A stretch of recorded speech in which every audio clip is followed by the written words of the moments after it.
seat. Can you give me your name and your age, please? My name is Mary Smith. I'm 24. Have you ever taken any acting lessons, Mary? Not really. I couldn't afford it, but I watch a lot of films and I learn so much by watching them. Have you shot anything recently? I've had a few bit parts, little things here and there, nothing very serious for the moment. I'm always too tall, too short, wrong hair. There's always something wrong with me. Okay, have you learned your lines? Yes. Let's get started. Mark it, please. Casting Heavy Rain, actress Mary Smith, take one. And action. The first time I saw you, I knew you were the one. I thought these things only happened in the movies, you know? The pounding heart, the sweaty hands, and the shaky legs. I was coming out of the theater, and it started pouring heavy rain, so there I was, soaking wet, teeth chattering, freezing cold, and then you came up to me. You looked at me straight in the eyes and you said, "Need an umbrella, miss?" You sent me flowers for weeks and you said you'd love me forever. 3 months later we were getting married. God, it sounds so stupid. It's such a corny romance.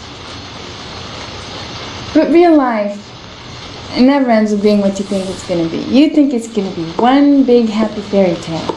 And then one day you wake up in an average little house, leading an average little life, and your real dreams are about paying the bills and maybe someday getting a bigger TV.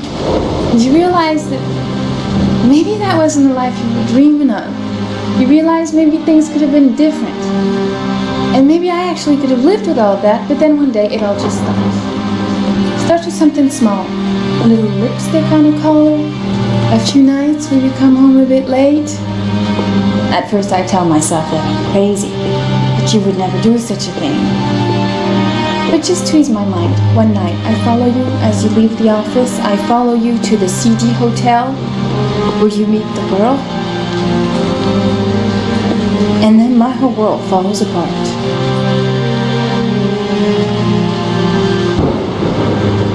I come home and I cry for hours in my kitchen. I get the gun from the drawer in the bedroom, and I tell myself that if this is all that life has to offer me, then I can do without.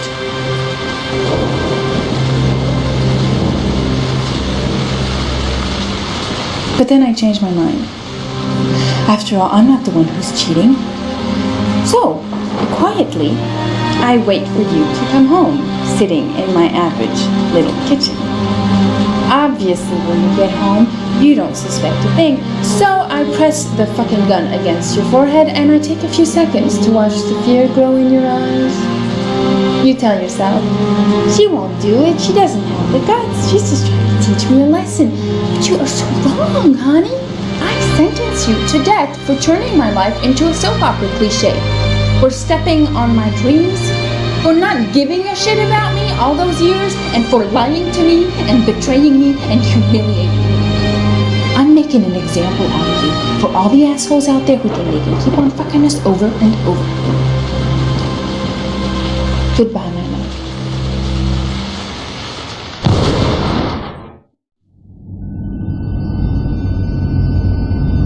So, how was it? Very nice, very nice. You think I might stand a chance?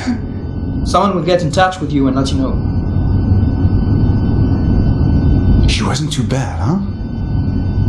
Doesn't matter, she's too tall for the part. Next!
You got a badge or something, Mr. Drayton? Yeah. Yeah, of course.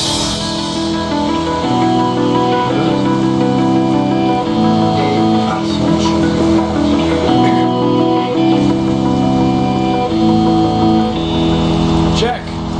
You can pass.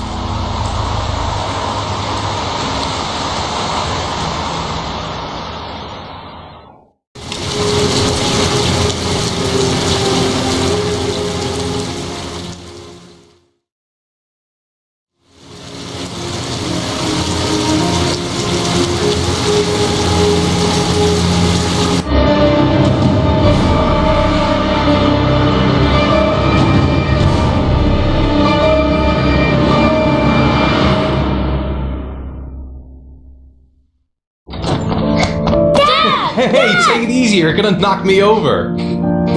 So this is your big day, huh? Am I grown up now? 10 years old, that's not exactly grown up, but you're getting there. So, could you just give me a name for the camera? My name is Pascal Landau. What is the text that was given to you? I have Norman, Jaden, and Ethan as well. Sean may be dead in a few hours. He wants to test me. He wants to punish me for Jason's death. I'm the one who should have died. I wanted to save him. I would have done anything to give my life for his, but I couldn't. Not a day goes by that I don't see his face. Now Sean has got nothing to do with that, nor do any of the other children. This has to stop. You've got to hand yourself into the police. Look, if I hand myself into the police, I lose all chances of finding Sean. They'll question me, but I won't be able to tell them anything because I don't know anything. I don't know what happened. Ethan, you may have killed those children. You don't know what you're capable of. You must hand yourself in. I have to save Sean at all costs. He may be a prisoner somewhere, and I'm the only one who knows where. If I have to face up to all these trials to prove to myself that I love my son, then I'll do it. Ethan, it's crazy. You have to hand yourself in. I'll hand myself into the police when I have found Sean. Now, don't... Promise me, you won't inform on me until I have found my son. Recent report indicates that the police are now treating this as another kidnapping. Hello there, sweetheart. Fast for the What can I do investigators for trying you? to find the child. I'd like a room. Michael Nettie for ICN. For you? Anything. That's for sure. I'm 25, been modelling for 5 years. I didn't mean to get into modelling at all. I was scouted on the street, I was shopping with my mum.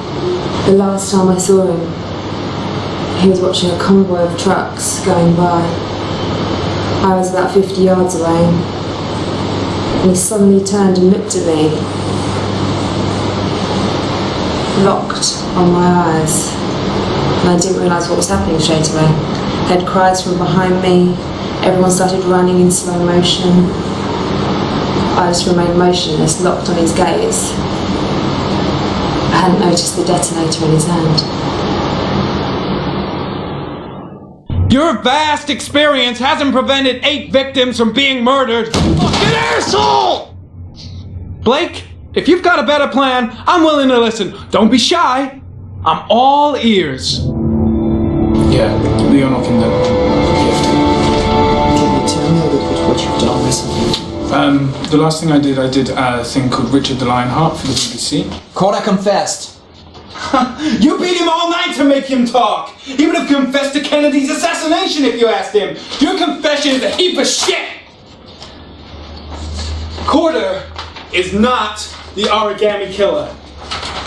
He's a sick child killer, but he has nothing to do with the disappearance of Sean Mars. We have lost time for nothing, and all this time it continues to rain. According to the weather forecast, we've got less than 12 hours before we reach 7 inches of rainfall, and we haven't the remotest idea where Sean Mars is. Excellent. I bought 10 minutes of your time, didn't I? All I ask is that you use that time to answer some questions. So, this is where you work? This is what? No, it's just very different from what I imagined. How do you become a private-eye?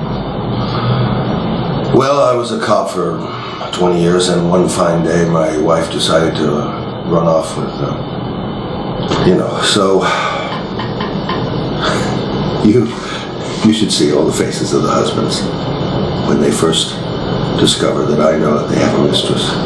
It's like a little kid, their hand caught in a cookie jar.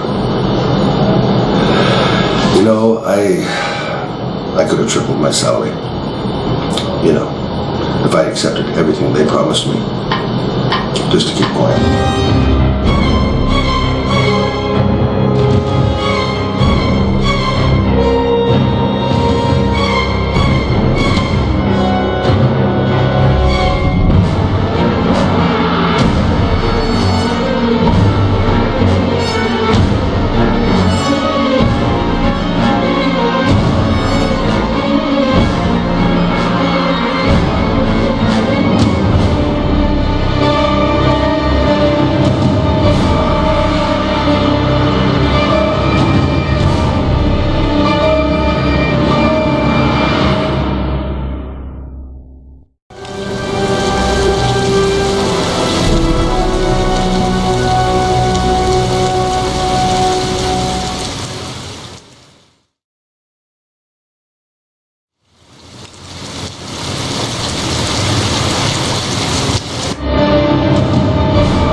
In an experience like Heavy Rain, I believe the music plays a very, very important role, and we know that, but we rediscover that at each game.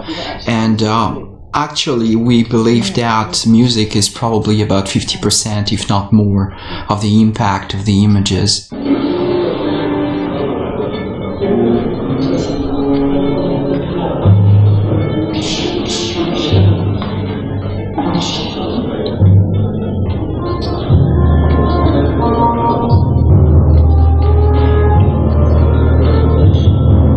The biggest challenge with music in a title like Heavy Rain is the non-linear nature of the piece. So many actors told us that it was like the work of 3 to 4 movies, and regarding the music, it's exactly the same. It's as much work as 3 to 4 movies because of the non-linearity of the game.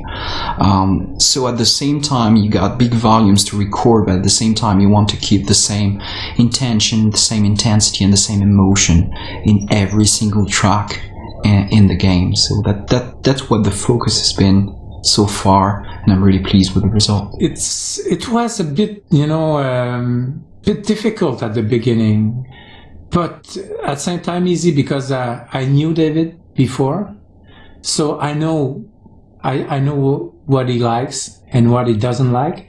So for me, it's a good start. When you already have a relationship with a director, you save time.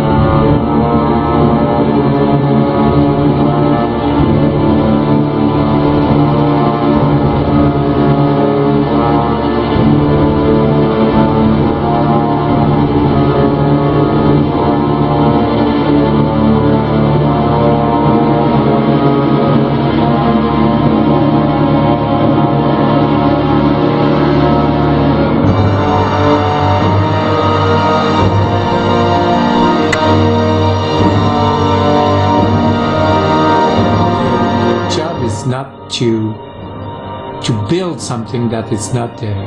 Everything is there, all the picture, all the details, all the faces, the emotion, the reaction of everybody. So you just have to work as a movie, to be there, just to maybe put a bit more focus about what you should expect on that scene or something like that. But I think in the music it's something, because for somebody sad it's something, for somebody else sad it's another thing.